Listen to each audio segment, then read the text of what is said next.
어디까지 나의 개인정보일까요?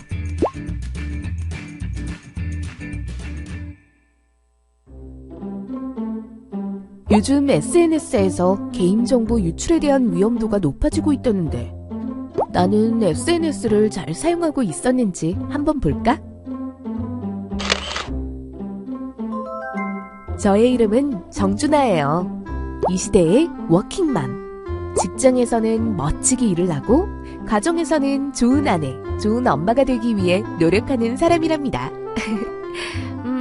주말마다 맛있는 카페에 가서 음식 인증샷 찍기, 멋있는 곳에 가서 셀카 찍기, 워킹맘에게 필요한 다양한 정보 공유하기 등 취미는 별스타기라고요.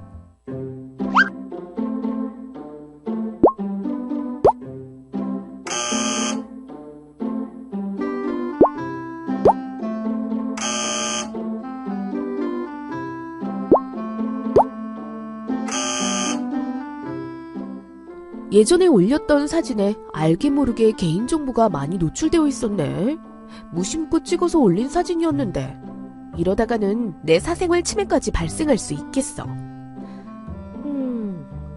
이번 기회에 개인정보 보호에 대해서 제대로 알고 올바르게 SNS를 즐겨야겠어. 개인정보란 무엇일까요? 개인정보는 개인에 관한 정보로서 특정한 개인을 식별할 수 있는 정보이며 부호, 문자, 음성, 음향 및 영상 등 형태의 제한이 없는 다양한 정보를 의미합니다. 예를 들어 이름, 가족관계와 같은 인적 사항, 키, 몸무게, 진료 기록 등과 같은 신체적 정보, 검색, 구매 기록, 종교, 가치관과 같은 정신적 정보, 학력, 전과 기록, 재판 기록 등과 같은 사회적 정보, 소득, 계좌번호, 금융 내역과 같은 재산적 정보, 기타 각종 아이디 및 비밀번호, 위치 정보 등이 모두 개인정보에 해당됩니다. 개인정보는 중요한 정보이기 때문에 우리나라 관련 법령에서 보호하고 있습니다. 따라서 개인정보를 함부로 이용하거나 악용하여 사용할 경우 처벌을 받을 수 있다는 것 기억하세요.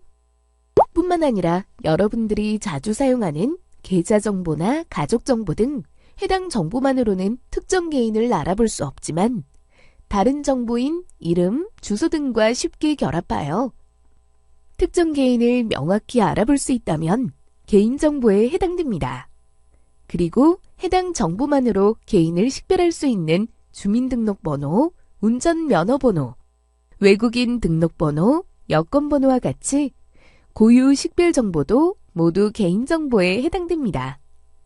여기서 고유 식별 정보란 개인을 고유하게 구별하기 위하여 부여된 식별 정보를 말하며 회사에서 부여한 사원번호나 학교에서 부여한 학번은 고유 식별 정보에 해당하지 않습니다. 인터넷 서비스 이용 시 다수의 정보를 결합하고 분석하는 과정에서 새롭게 생겨난 정보를 생성된 개인정보라고 하며 IP 주소, 쿠키, 홈페이지 방문 기록, 쇼핑몰 구매 내역 등이 해당됩니다. 예를 들어 인터넷 신문에서 주식 분야 열람 정보와 이용자의 정보가 결합하고 분석하는 과정에서 주식 분야 관심 이용자라는 새로운 정보가 생겨나고 온라인 쇼핑몰 홈페이지에서 구매 내역과 이용자의 정보가 결합하고 분석하는 과정에서 우수 고객이라는 새로운 정보가 생성될 수 있는데요. 이는 모두 생성된 개인정보라고 합니다.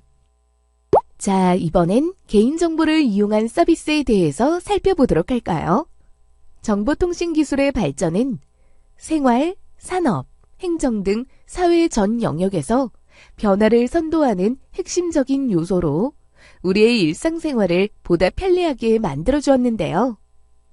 이러한 편리한 서비스 속에 어떤 개인정보가 활용되고 있는지 살펴볼까요?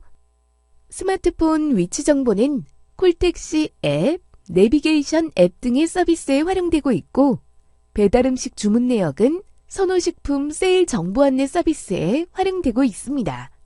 그리고 유튜브 시청 기록은 개인 맞춤형 추천 방송 서비스에 활용되고 있으며 구직 및 아르바이트 신청 내역은 개인 맞춤형 기업 안내 서비스에 활용되고 있습니다. 새로운 서비스가 생겨남에 따라 개인정보의 범위는 점점 넓어지고 있으며 기업이 보유하는 국민의 개인정보 또한 증가하고 있습니다. 따라서 이용자 스스로도 개인정보의 중요성을 인식하고 개인정보 보호에 힘써야 하겠습니다. 마무리 전 잠깐! 만 14세 미만 아동의 법정 대리인이신가요? 만 14세 아동의 경우 회원 가입이나 이벤트 응모 등을 통한 개인정보 제공 시에는 부모님, 조부모 등 법정 대리인에게 동의를 받아야 합니다. 그리고 개인정보를 수집하는 사업자에서 부모님 등 법정 대리인에게 동의를 받았는지 확인할 의무가 있다는 점도 기억해 두세요.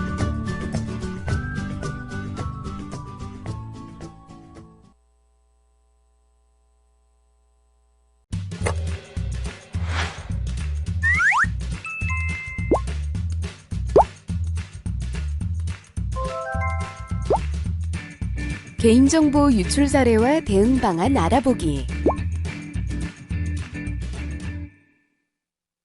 개인정보는 온라인에서 다양한 서비스에 이용되고 있습니다. 정보통신 서비스를 제공하기 위해서 기업에서는 많은 양의 개인정보를 보유하고 이용하게 됩니다. 개인정보 유출. 한 번쯤 들어보신 적 있으신가요? 개인정보 침해에 따른 상담 건수는 해마다 꾸준히 증가하고 있으며 최근 3년간 35만 5,483건이 발생하였습니다. 뿐만 아니라 1인 1일 스팸 수신량도 지속적으로 발생하여 평균 2일당 한 건의 스팸을 수신하고 있다고 합니다. 이처럼 개인정보 유출에 따라 많은 사람들이 2차 피해를 입고 있고 개인정보 유출로 인한 각종 피해 사례가 점점 진화함에 따라 개인정보 보호의 중요성 또한 높아지고 있습니다. 자, 그렇다면 지금부터 개인정보 관련 침해 사례를 살펴보고 피해를 최소화할 수 있는 대응 방안에 대해 알아보도록 하겠습니다.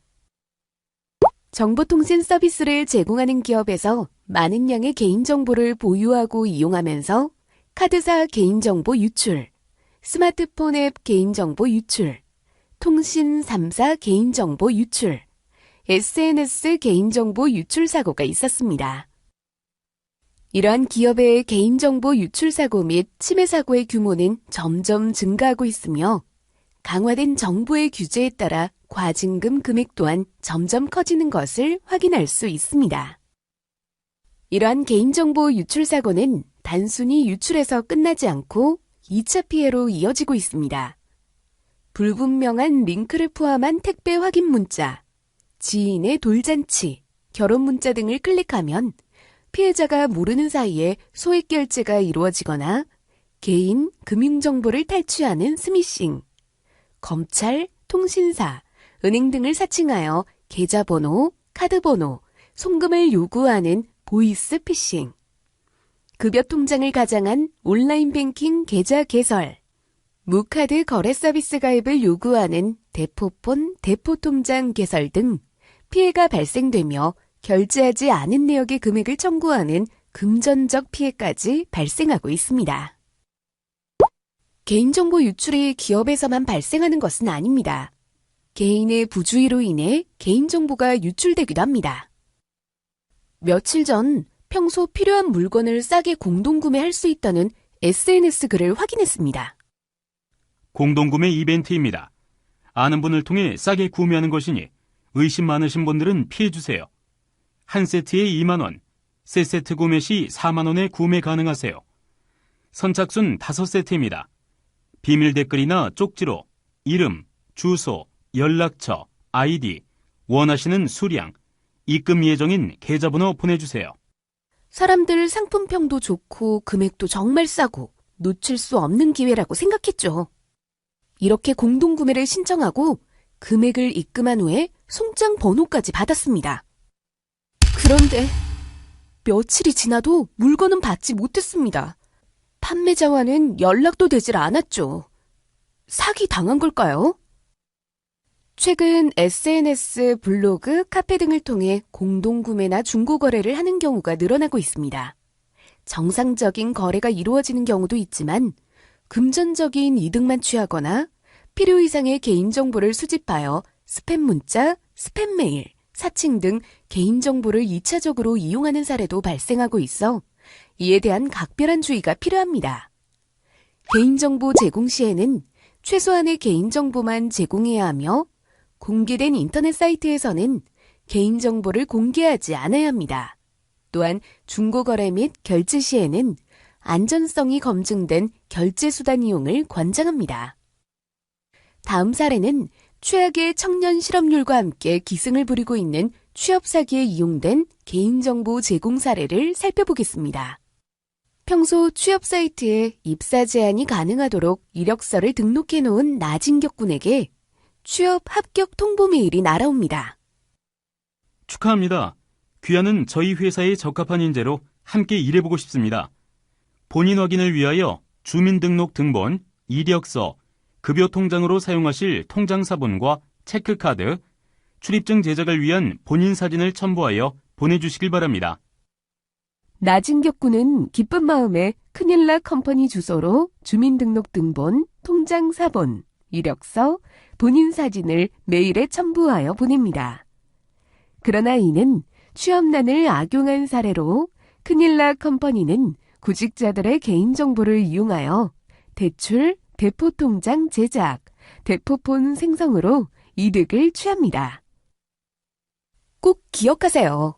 개인정보 취득을 위해 접근하는 취업 사기는 다양합니다. 취업을 원하는 구직자뿐만 아니라 부모를 통하여 취업을 알선해주겠다고 접근하는 사례도 있으니 개인정보를 함부로 제공하지 않도록 주의해야 합니다.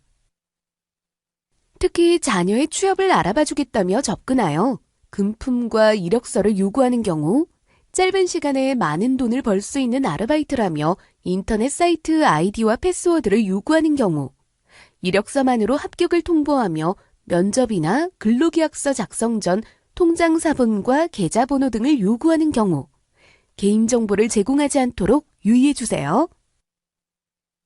요즘은 SNS, 스마트폰 메신저를 통한 개인정보 침해 사건도 끊이지 않고 있는데요. 여러분은 개인정보 침해에 무뎌지지는 않으셨나요? 다음 사례를 살펴보면서 개인정보를 침해당한 경험이 있는지 한번 확인해 볼까요?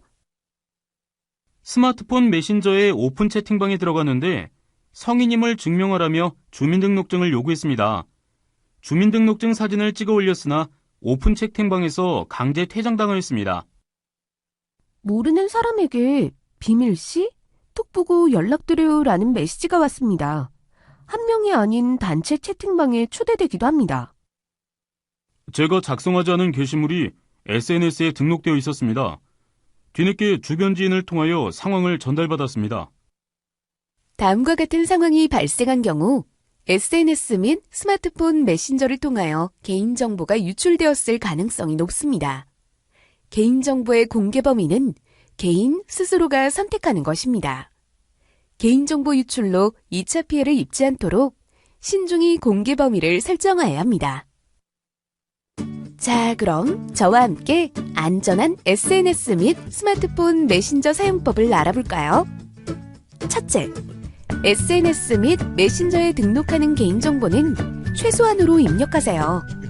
둘째, 공용 PC에서 스마트폰 메신저 사용 후 반드시 로그아웃 하세요.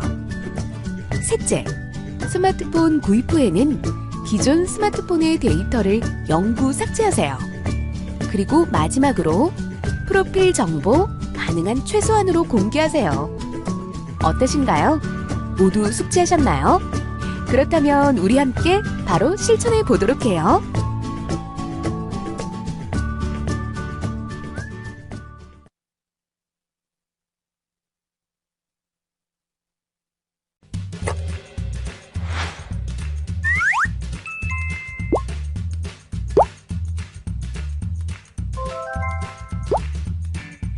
이용자의 권리 보장.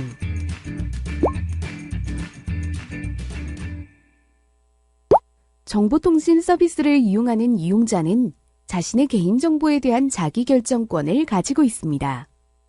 정보통신 서비스 이용자는 어떠한 권리를 가지고 어떻게 행사해야 하는지 알아보도록 해요. 이용자는 개인정보의 처리에 관한 정보를 제공받을 권리, 개인정보의 처리에 관한 동의 여부 및 동의 범위 등을 선택할 권리, 열람, 제공, 정정 및 동의 처리를 요구할 권리를 가지고 있습니다. 첫 번째, 개인정보의 처리에 관한 정보를 제공받을 권리를 가지므로 자신의 개인정보가 어떻게 처리되는지 확인하기 위하여 개인정보 처리 방침을 확인하거나 사업자가 보낸 개인정보 이용 내역 통지 메일 등을 통해 확인할 수 있습니다. 두 번째, 개인정보의 처리에 관한 동의 여부, 동의 범위 등을 선택할 권리를 가지며 필수 항목, 선택 항목을 구분하여 별도 동의할 수 있으니 선택 항목의 내용을 확인한 후 동의하시기 바랍니다. 세 번째, 열람, 제공, 정정 및 동의 처리를 요구할 권리가 있으므로 자주 이용하는 인터넷 사이트의 개인정보 처리 방침 또는 별도 메뉴를 통하여 요구할 수 있습니다. 최근 기업에서도 이용자의 알 권리 확대를 위한 노력을 하고 있습니다. 사례를 통해 살펴볼까요?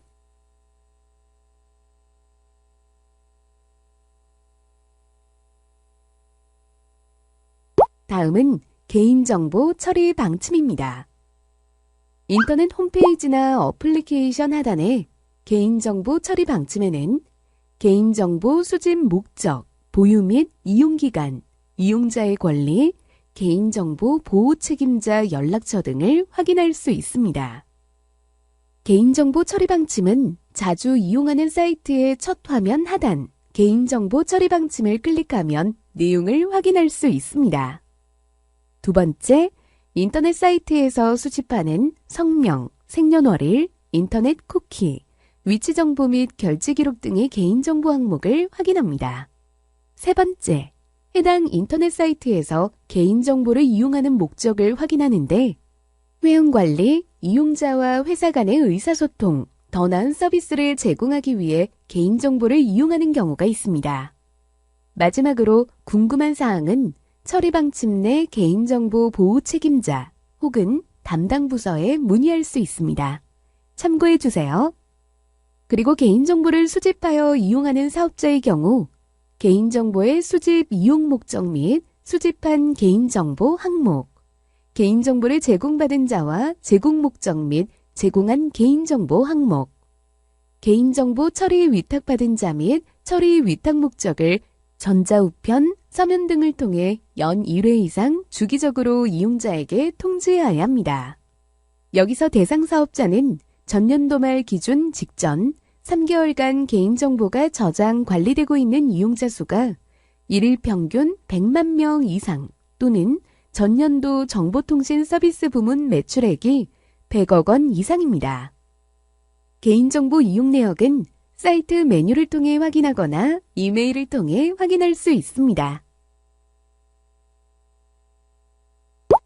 이용자는 자신의 개인정보를 열람, 제공 및 정정을 요구할 수 있는 권리가 있어요. 방법을 하나씩 알아볼까요? 첫 번째, 자주 사용하는 인터넷 사이트에 로그인합니다. 두 번째, 마이 페이지를 클릭하고 세 번째, 내 정보를 확인합니다.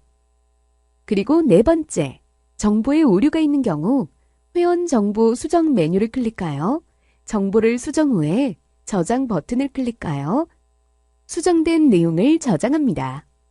마지막으로 사이트상의 회원 정보 이외의 개인정보가 더 알고 싶은 경우에는 개인정보 열람 및 제공 요구하기 내용을 확인합니다.